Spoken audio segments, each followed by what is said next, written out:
What is going on, my Atomic Cycle Works friends? Today we are going to be working on a Harley Davidson touring seat. And this is going to be kind of a cool one because if you look at it, it has textured material.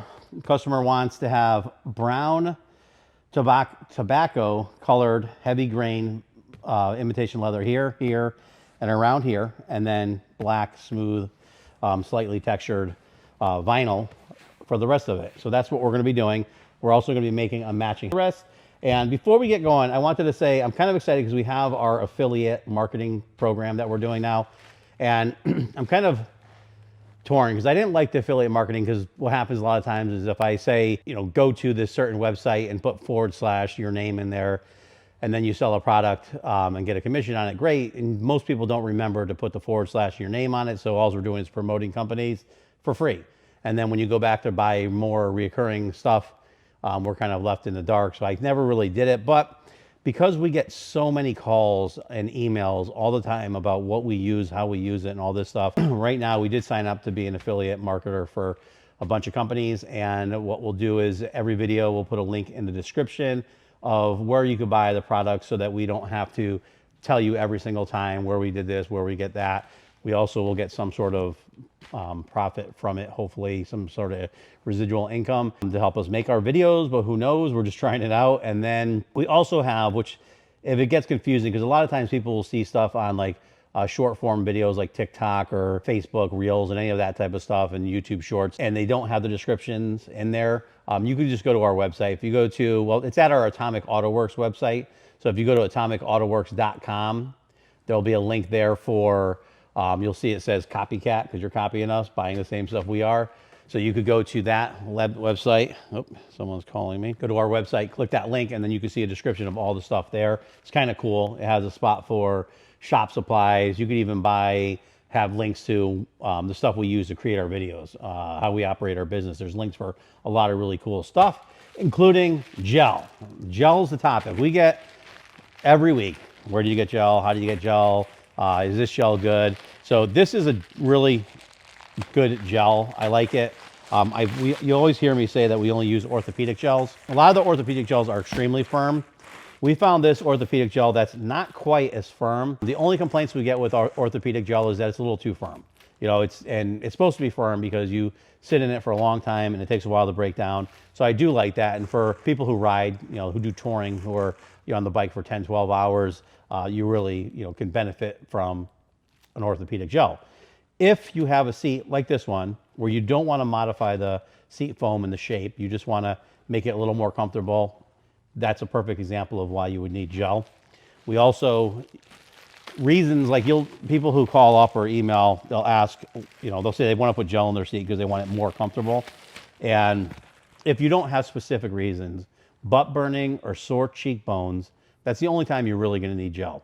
If it's a tailbone issue, has nothing to do with gel. It's butt burning, and butt burning happens when the foam underneath there is too soft and it vibrates and it just gets really hot. This does stop that. And then if you have sore cheekbones, this will help you out on long rides because it absorbs the vibration from the road. And you'll notice it 3-4 hours in, you're like, oh wow, I'm not really sore. But there's other things to factor in. So like this seat has a stitch going across here. This stitch doesn't allow the seat to move as much as it would if it was just straight vinyl.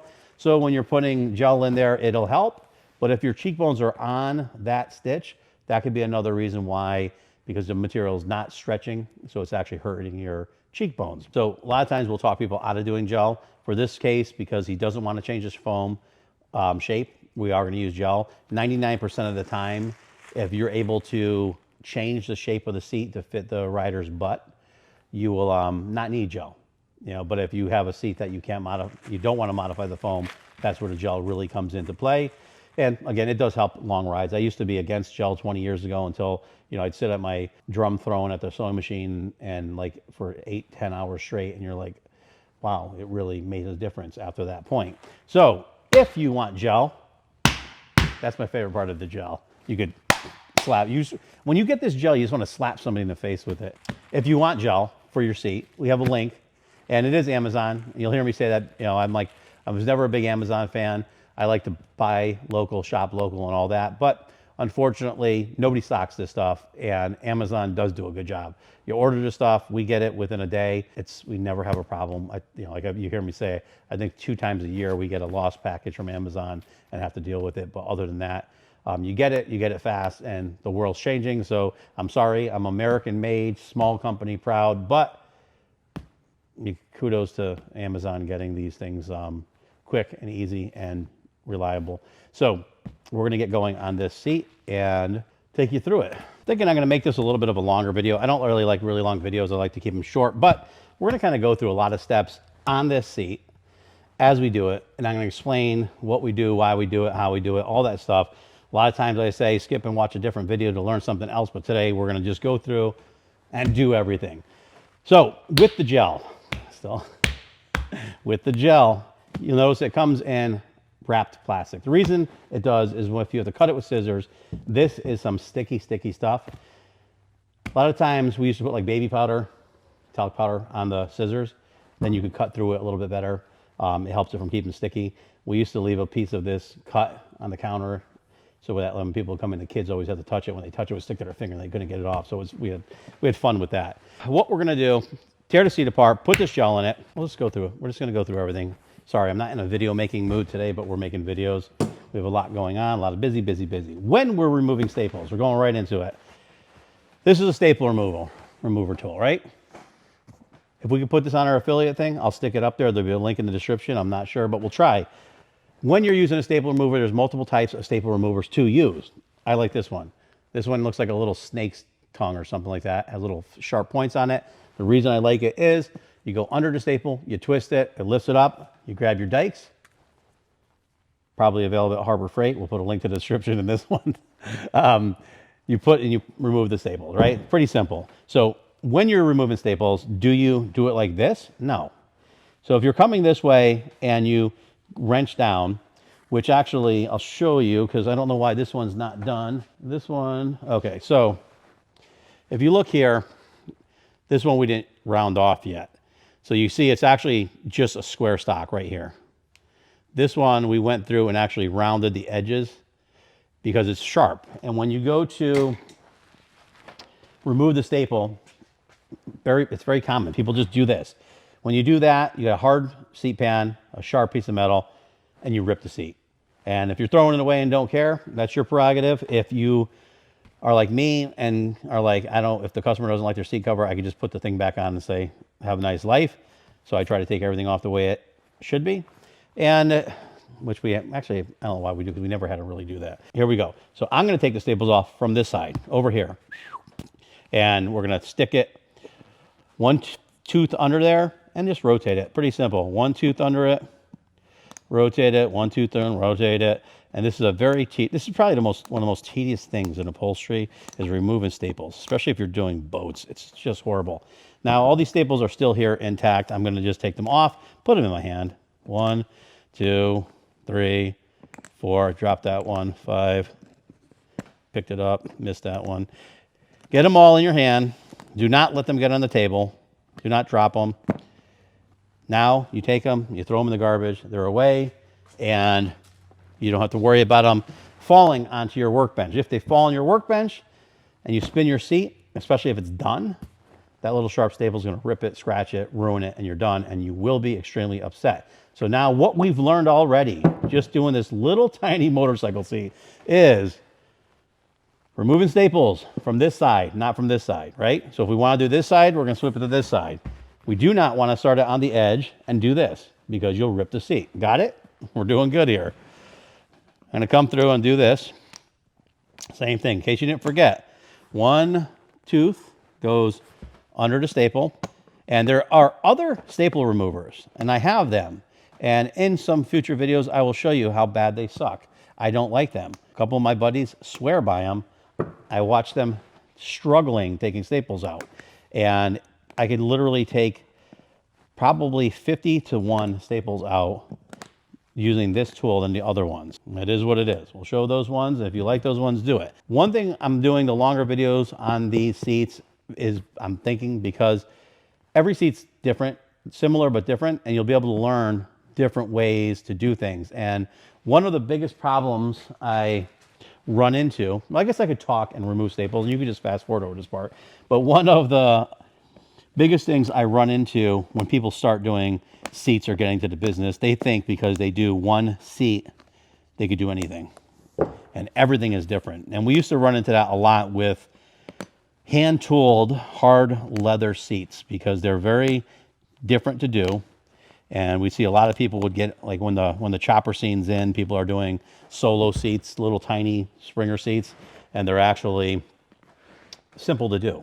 You know, it takes time, but it's not like the end of the world. We started doing hand-tooled hard leather touring seats, which was a big challenge. So we watch a lot of people get into the business trying to do it, and then when they got to a different style seat, they couldn't move forward.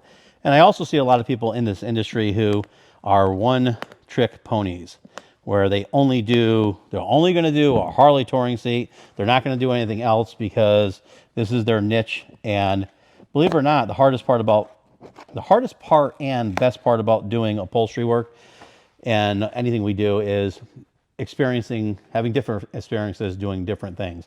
That's how you learn. It just, every seat you do is just a little bit different. So we're going to go through and show you that. So if you follow this channel, we'll be doing primarily right now motorcycle seats. I would love to do some builds and stuff like that on my own personal stuff, but we just don't have the funds to do that.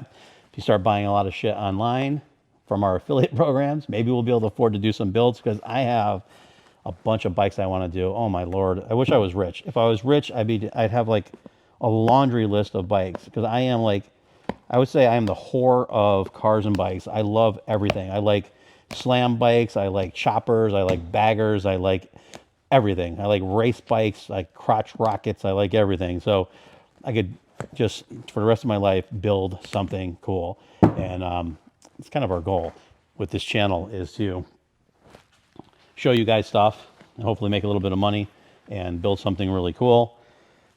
Give you guys some more stuff to look at. We do know the motorcycle industry right now sucks. A lot of places are going out of business. A lot of places won't have business. A lot of young people aren't getting into riding bikes, which is crazy. And a lot of the bike manufacturers are making really stupid choices and basically shooting themselves in the foot, making people not want to be a part of their industry. I'm going to start with Harley was the worst. I don't know.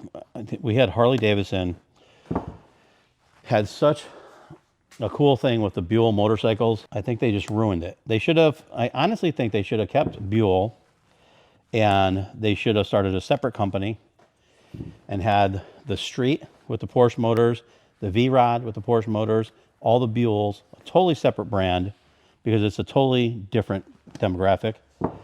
And then even put some of their new, they could have thrown that electric bike in there, any of that crap, because the Buells were a very good bike. The V-Rods are a very good bike. And the Street actually is a very good bike. They just don't fit this demographic. And then left this shit alone the way it was, and maybe tried to give more respect for the people that care about their industry and that made it. It's the only brand I know where the manufacturer kind of treats the people like shit, and then the people work their tail off to promote the industry in the bike business. Staples are out, and this cover is ready to come off. Now, I forgot this little guy up here.